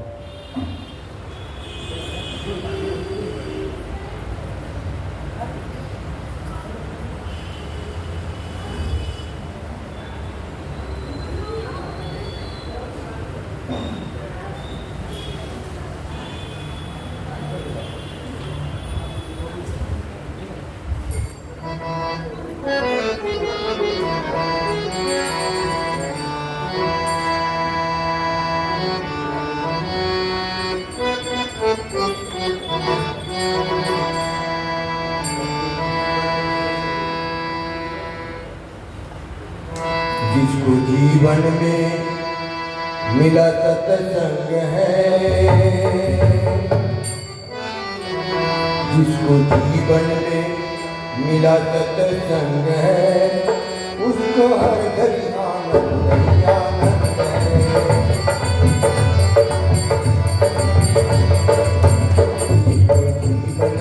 मिला सत्संग है, जिसको जीवन में मिला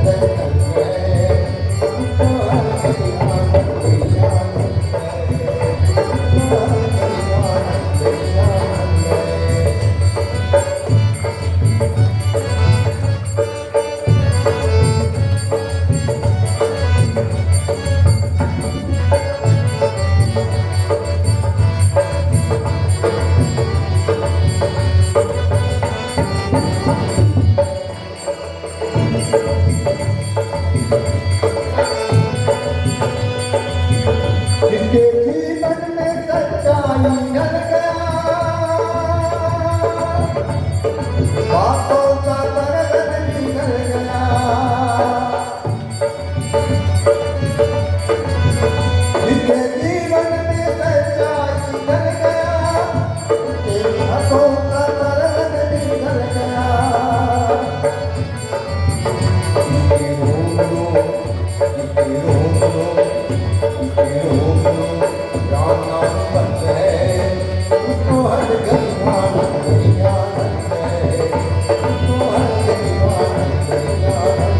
है,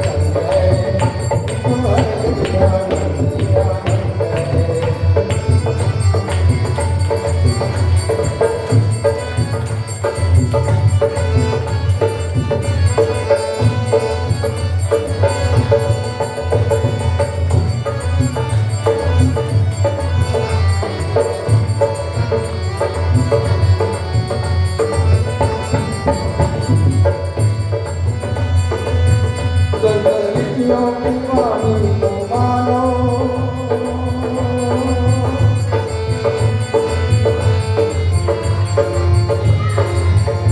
दर्जियों की वाणी को मानो, कन्या है जगत को जानो।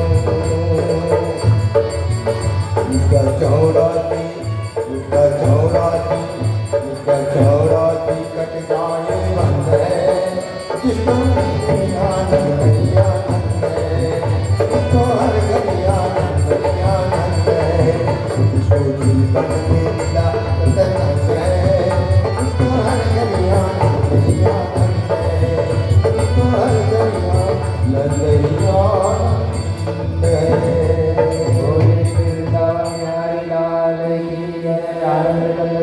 और की जय।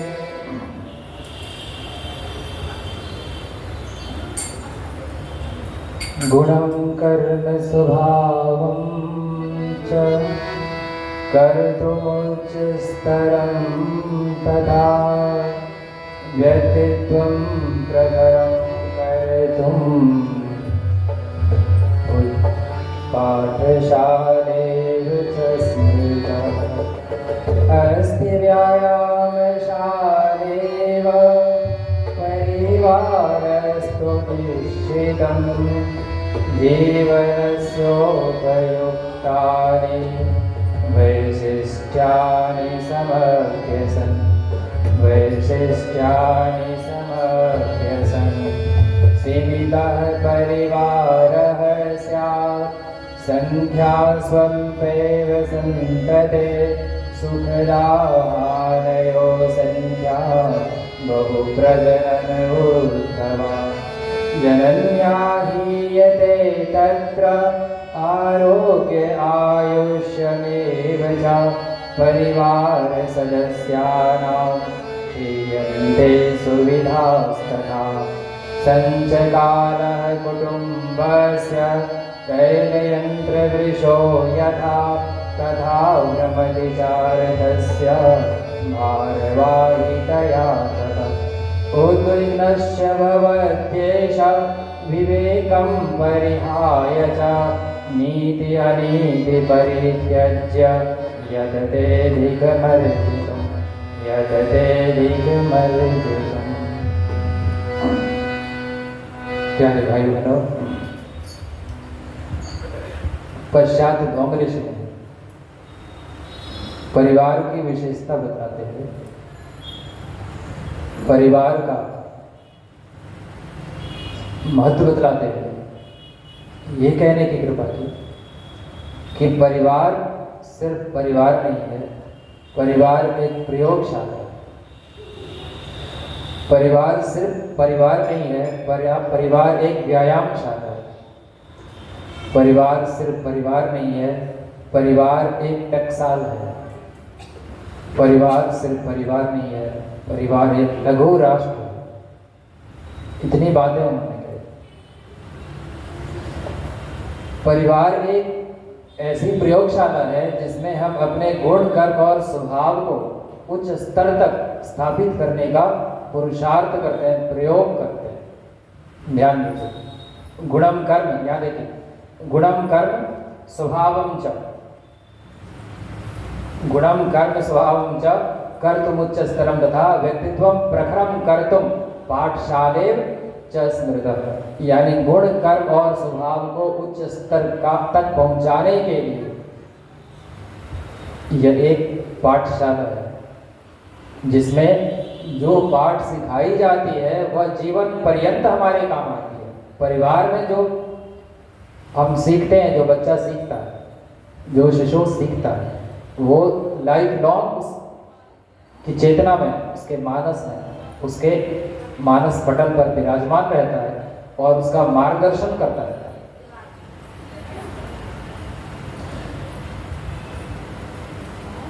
जेसी बोस, जगदीश चंद्र बोस, हम सब ने नाम सुना है, जिन्होंने पहली बार ये पता लगाया कि पेड़ पौधे में भी हमारी तरफ प्राण होते हैं, पेड़ पौधों में भी जान होती है।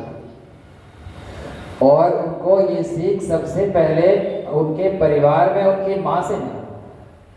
उनकी माँ ने कहा था कि पेड़ पौधों में भी जान होती है, पेड़ पौधे भी दुखी होते हैं, प्रसन्न होते हैं, पेड़ पौधे भी सोते जागते हैं, इसलिए सूर्यास्त के बाद पौधों को टच नहीं करना चाहिए। और वो छोटा बालक उसके मन में, उसके संस्कार में ये बात प्रविष्ट हो जाता है तो आगे चलकर वह इतना बड़ा वैज्ञानिक खोज करने में सफल होता है जिससे पूरी दुनिया चमत्कृत रह गई। उस समय जब हमारा देश गुलाम था, कल्पना कीजिए।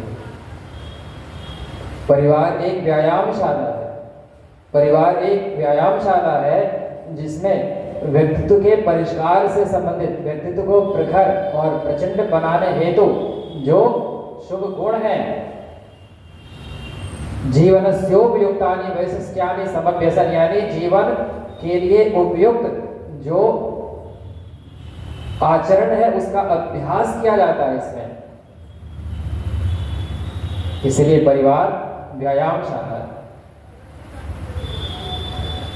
एक छोटा सा बच्चा बड़ा दुबला पतला था और एक दिन अपने पिताश्री को कहता है कि पिताश्री, मेरे मन में है कि मैं बड़ा होकर पहलवान बनूं। तो पिताश्री ने कहा कि अगर पहलवान बनना चाहते हो तो अभी से व्यायाम शुरू कर दो, अभ्यास शुरू कर दो, योगाभ्यास शुरू कर दो। और वो लड़का पिता की आज्ञा अनुसार योगाभ्यास शुरू कर देता है और वही लड़का आगे चलकर बहुत बड़ा पहलवान सेंडो के नाम से विश्व विख्यात हुआ। और ये सेंडो गंजी जो हम लोग पहनते हैं, हाफ गंजी, ये सेंडो गंजी उसी के नाम पर है, वही सेंडो है जो इतना कृष्णकाय, इतना दुबला पतला था। ये व्यायामशाला थी। पूज्य गुरुदेव ने कहा परिवार एक ऐसा टकसाल है, जैसे टकसाल में मुद्राएं छपती हैं, उसी प्रकार से परिवार एक ऐसा टकसाल है जिसमें कीमती रत्न तराशे जाते हैं, खरादे जाते हैं, काढ़े जाते हैं। यानी इतने रत्न दिए हैं जिससे भारतवर्ष महान है। भारत की परिवार व्यवस्था ही रत्नों की खान है। यानी ये जो परिवार रूपी टकसाल है, इससे रत्न तैयार होते हैं, रत्न काढ़े जाते हैं, रत्न ढाले जाते हैं।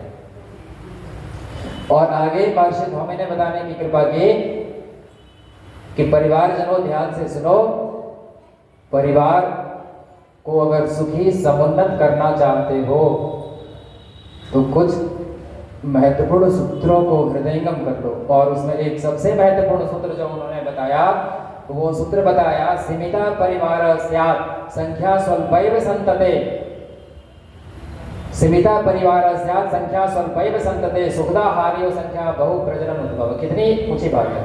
उन्होंने कहा कि अगर परिवार को हम सुखी करना चाहते हैं तो परिवार में संतान की संख्या सीमित होनी चाहिए, परिवार में संतान की संख्या सीमित होनी चाहिए। और महर्षि धौमी कहने की कृपा करते हैं कि संतानों की संख्या का अधिक होना हर एक मायने में गृहस्थ धर्म के पालन करने वालों के लिए संकट का कारण बनता है। और उन्होंने उदाहरण के साथ समझाया है कि बहुप्रजनन के की कई सारी हानियां हैं। सबसे पहले कि जो जननी होती है, माता होती है, उसका स्वास्थ्य चला जाता है, उसका सौंदर्य चला जाता है। यहाँ पर स्पष्ट लिखा हुआ है, क्या लिखा हुआ है, सुखदा हानि, उसमें सुखदा हानियों संख्या, हानि असंख्य है, सुख कम है, इसका लाभ कम है। जनन्या हीयते तंत्रारोग्यमायुष्यम, यानी अपना आरोग्य वो खोती है, अपने आयुष्य को खोती है, अपनी आयु को खोती है और अपने आरोग्य को, स्वास्थ्य को खोती है। और इतना ही नहीं, परिवार के जो अन्य सदस्य हैं उनकी सुविधा कम होती है। इसमें स्पष्ट लिखा हुआ है कि परिवार सदस्यानाम क्षीयन्ते सुविधास्तथा, यानी जैसे मान लीजिए पहले से 3 संतान है, अगर चौथी संतान आ गई तो अब तो टोटल जो इनकम है वो 4 भागों में बटेगी। तो पहले से जो संतानें हैं उनके सुसंस्कार के लिए, उनके अध्ययन अध्यापन के लिए, उनकी शिक्षा दीक्षा के लिए अब तो पैसे बट रहे हैं। कितनी छोटी बात, सामान्य सी बात है। हमारे रेंट में एक हमारे हैं रेंटर, उनकी 3 संतान हैं। अब एक संतान को उन्होंने इंग्लिश मीडियम में दिया है, दूसरी को उनको हिंदी मीडियम में देना पड़ा। अगर 2 ही संतानें होती तो उनको ये परेशानी उसके जीवन में नहीं आती।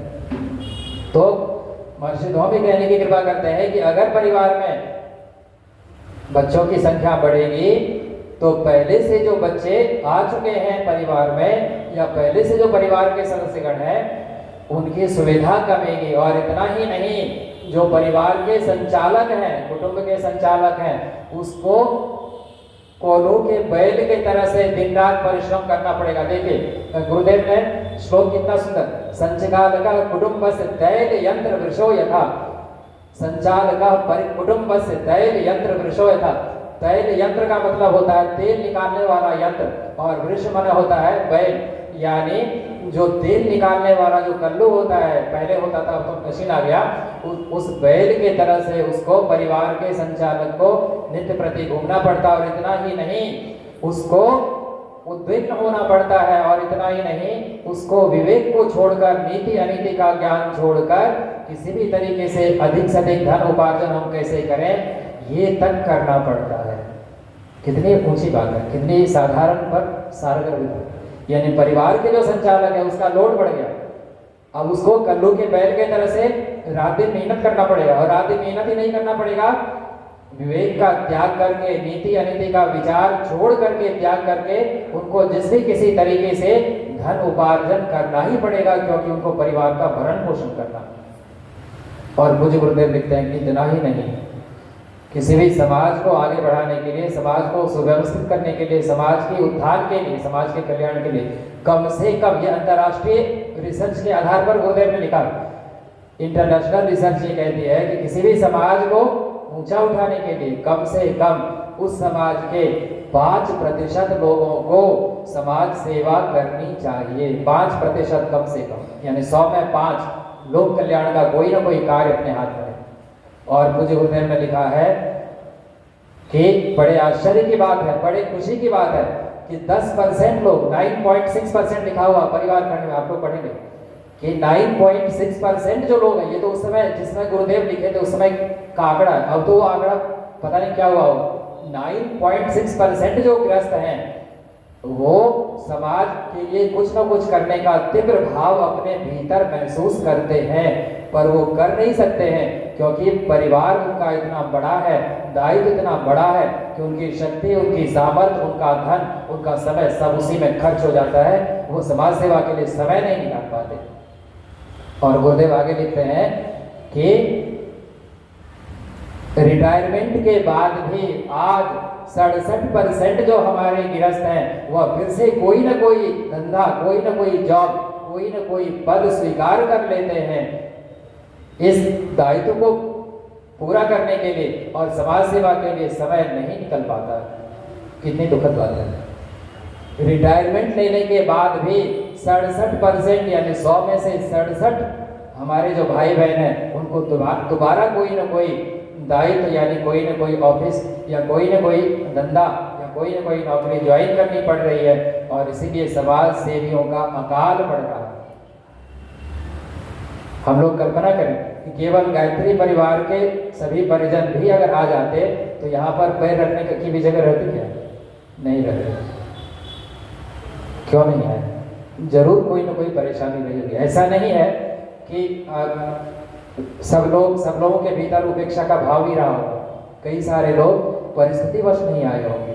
कई सारे लोगों को गृह कारज नाना, तुलसीदास जी ने लिखा है, गृह कारज नाना जंजाला ते अति दुर्गम शैल विशाला, यानी घर का जो काम काज है वो पहाड़ के समान दुर्गम है, बहुत बड़ा। हम स्वयं गृहस्थाश्रम में हैं, हम भी महसूस करते हैं, आप भी गृहस्थाश्रम में हैं, आप भी महसूस करते हैं। यानी अगर हम अपने परिवार को सीमित रख सकें, अगर हम अपने परिवार को सीमित रख सकें तो हम समाज सेवा के लिए समय दे सकते हैं। और अगर मान लीजिए हमारे भाग्य में संतान नहीं है तो संतान के लिए छटपटाने की भी जरूरत नहीं है। गुरुदेव लिख रहे हैं और महर्षि धौमिक ने कहा, और उन्होंने जिक्र किया है कि आत्मदेव नाम के एक ब्राह्मण, उनको संतान जब नहीं थे तो महर्षि ज्योतिपाद के आश्रम में वो समित पाणी एक दिन प्रस्तुत हुए कि संतान की कामना से प्रभु आपके शरण में मैं आया। उन्होंने दिव्य दृष्टि से देखा कि तुम्हारे पूर्व के कई जन्मों की कृपणता यानी कंजूसी के कारण इस जन्म इंक्लूडिंग दिस बर्थ अगले 7 जन्मों तक तुम्हारे भाग्य में संतान नहीं है। उन्होंने कहा कि अगर हमको संतान का आशीर्वाद आज नहीं देंगे तो मैं यही आत्मदाह कर लूंगा। अब वो विवश हो गए। उन्होंने कहा तुम्हारे चलते किसी और का पुण्य हमको छीनना पड़ेगा। और उन्होंने एक फल दिया, अभिमंत्रित फल दिया कि अपनी धर्मपत्नी को दे देना, लेकिन सावधान, धर्मपत्नी को कहना 1 वर्ष तक पूरी नियम निष्ठा के साथ जीवन यापन करे और सतत दान करते रहे। और वो जब आते हैं और अपनी पत्नी धुंधली को देते हैं वो फल, तो उन्होंने विचार किया कि दान करेंगे तो धीरे धीरे तो सब धन ही खत्म हो जाएगा, तो जो संतान होगी उसके लिए बचेगा क्या? कितनी होशियार है। और 1 वर्ष तक हम पूरे धर्म कर्म से, पूरे मर्यादा से, संयम से, नीति निष्ठा से जीवन यापन करेंगे, ये संभव ही नहीं है, इसलिए फल का खाना उचित नहीं है। और वो सोचने लगे अगर मैं फल खा लेती हूं तो गर्भधारण होगा और हमारे उदर बढ़ जाएंगे,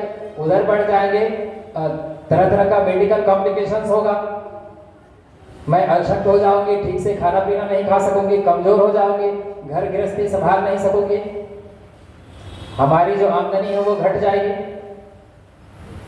और उन्होंने सोचा कि अगर सुखदेव जी महाराज के तरह से ये 12 वर्ष तक मेरे गर्भे में रह गए थे, इसको लेके कहां तक मैं ढूंढूंगी, मैं परेशान हो जाऊंगी। और उस टाइम में कोई सिजेरियन बेबी का कोई कंसेप्ट भी नहीं था, कोई ऑपरेशन का चक्कर भी नहीं था कि जबरदस्ती बच्चे को माँ के पेट से निकाल दिया जाए। नहीं भी बच्चा निकलना चाहता तो निकलो।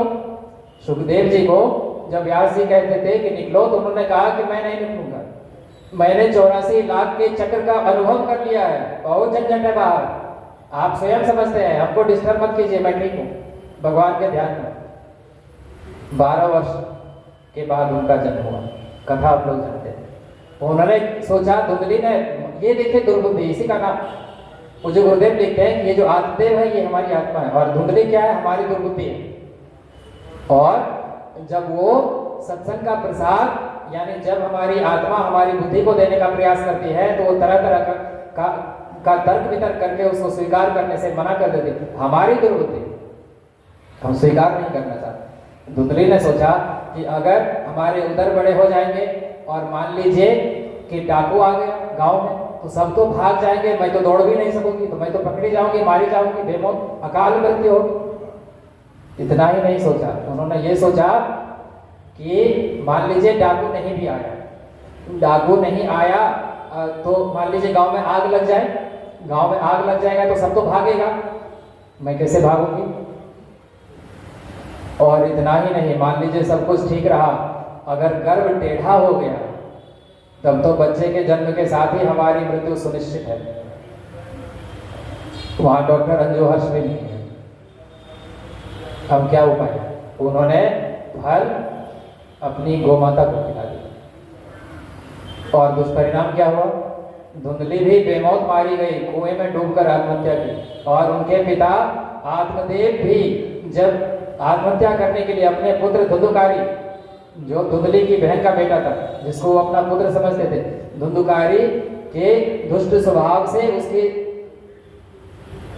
उसके कुसंस्कार से परेशान होकर जब वो आत्महत्या करने का भाव लेकर जा रहे थे, तो रास्ते में उनका दूसरा पुत्र, जिनको गोमाता ने उस फल के आशीर्वाद से जन्म दिया था, गोकर्ण, जिनका शरीर तो मनुष्य का था, केवल कान गोमाता के सदृश, इसलिए नाम पड़ा था गोकर्ण।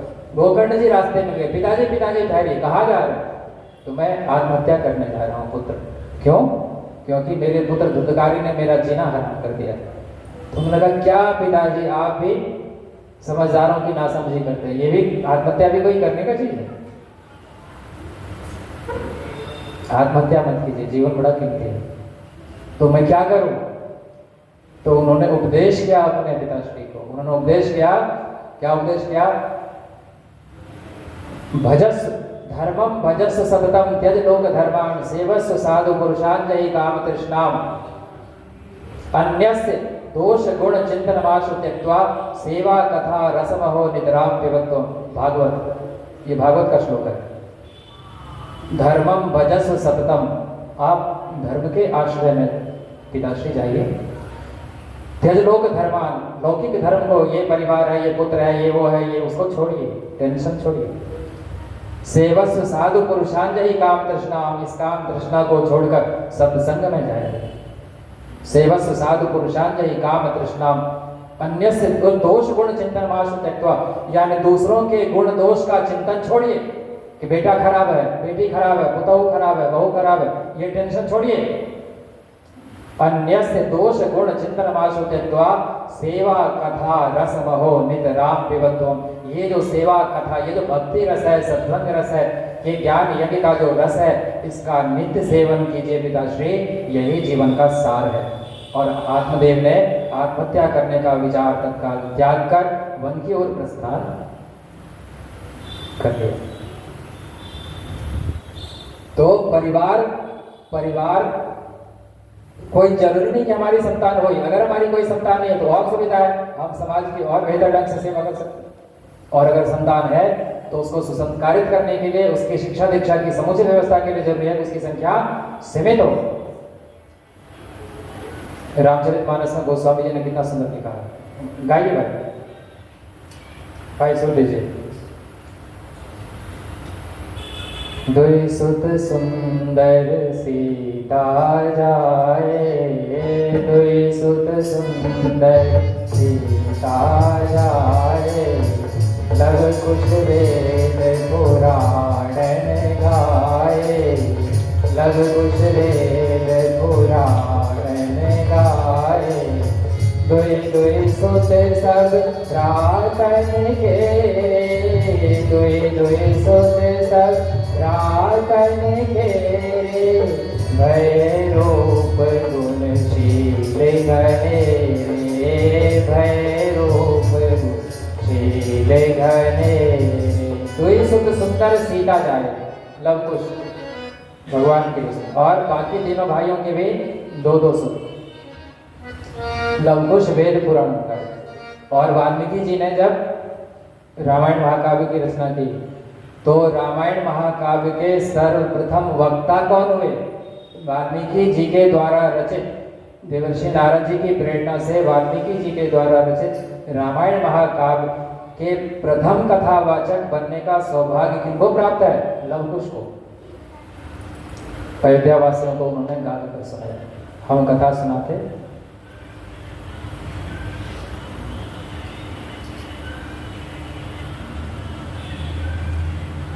क्या है जी?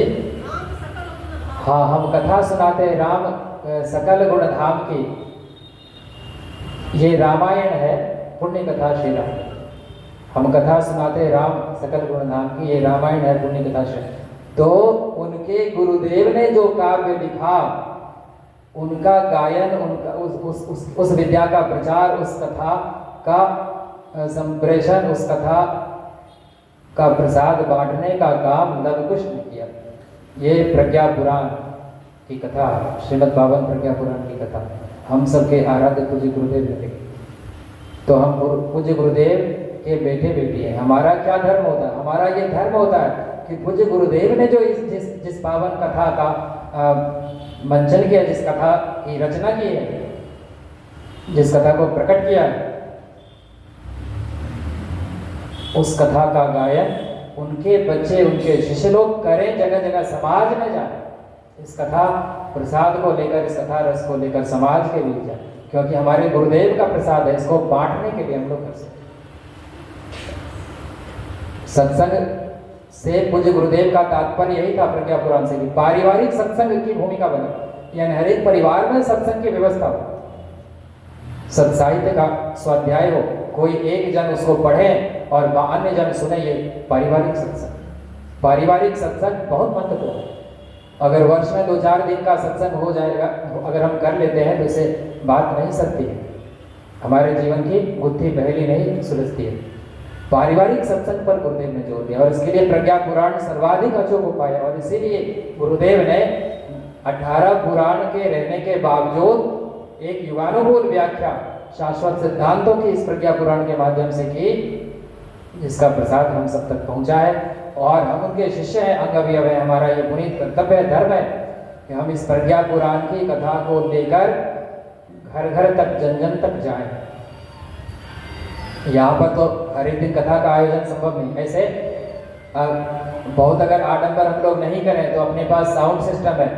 हर एक माँ की पूर्णिमा तिथि को हम लोग 1 घंटे का प्रज्ञा पुराण का कथा या गुरुदेव की लीला गाथा, माता श्री की लीला गाथा, गायत्री माता का जो दर्शन है, उसका जो स्वरूप है, दिव्य स्वरूप है, हम लोग उसकी झांकी प्राप्त कर सकते हैं। कथा को इतना बोझिल हम लोगों ने बना दिया है कि 5 लाख रुपया टेंट वाले को दे दीजिए। हालांकि राजेश जी तो नहीं है, राजेश जी क्षमा करें, हालांकि ये सब भी ठीक है, साउंड तो आज के डेट में अनिवार्य आवश्यकता है, लेकिन कथा से आडंबर को निकालकर कथा से जन तो कथा रस से जन को सींचने का अभी समय है। तो महर्षि धौम्य जी कहते हैं कि हमारा परिवार समित, और उसमें खास करके परिवार की दूरी नारी है। नारी को पूज्य गुरुदेव ने और महर्षि धौम्य जी ने कहने की कृपा की कि परिवार की दूरी, और नारी के उत्थान पर परिवार का उत्थान, और नारी के पतन पर परिवार का, यानी परिवार का विकास नारी पर डिपेंड करता है। नारी चाहे तो परिवार को ऊंचा उठा सकती है, नारी चाहे तो परिवार को नीचे गिरा सकती है। अगर घर में हमेशा कलह, खास करके पति पत्नी का जिक्र आता है, अगर घर में हमेशा कलह का माहौल हो